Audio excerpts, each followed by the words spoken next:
TRS పార్టీలో ఆ నలుగురిదే నడిచేది. అంటే కల్వకుంట్ల చంద్రశేఖరరావు గారు, కల్వకుంట్ల తారక రామారావు గారు, కల్వకుంట్ల కవిత గారు, తన్నీరు హరీష్ రావు గారు, జోగులపల్లి సంతోష్ కుమార్ గారు, ఐదుగురు.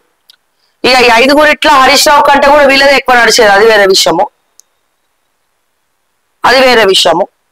సో ఇక్కడ ఎవడైతే అక్కడ కూడా బీఆర్ఎస్ పార్టీలో ఎవడైతే కేసీఆర్ కాలు పట్టుకొని ప్రతిసారి మొక్కి లేకపోతే తాయి పిచ్చో లేకపోతే ఇంత వెళ్ళి కేసీఆర్ చెప్పినట్టు వినో, ఆ దండాల దొర అనేటోళ్ళకే అయినాయి పనులు. ఎమ్మెల్యేలకు కూడా అందరు ఎమ్మెల్యేలకి పైసలు ఏం రాలే.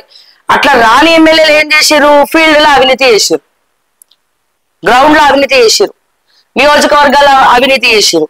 ఆ అవినీతి ఏకైకై కేసీఆర్ గారికి గుచ్చుకుంది. ఇక్కడ ఏంది? ఇక్కడ ఎవడి స్టైల్ వాళ్ళదే. కాంగ్రెస్ లో అందరు దొంగలే, అందరు దోచుకోవడానికి వచ్చారు. ఇక్కడ నలుగురు దోచుకుంటే ఇక్కడ ఈ క్యాబినెట్ మొత్తం దోచుకుంటా ఉంది. ఏ పేసి చూసుకున్నా వాళ్ళకి సంబంధించినటువంటి ప్రాజెక్టులే.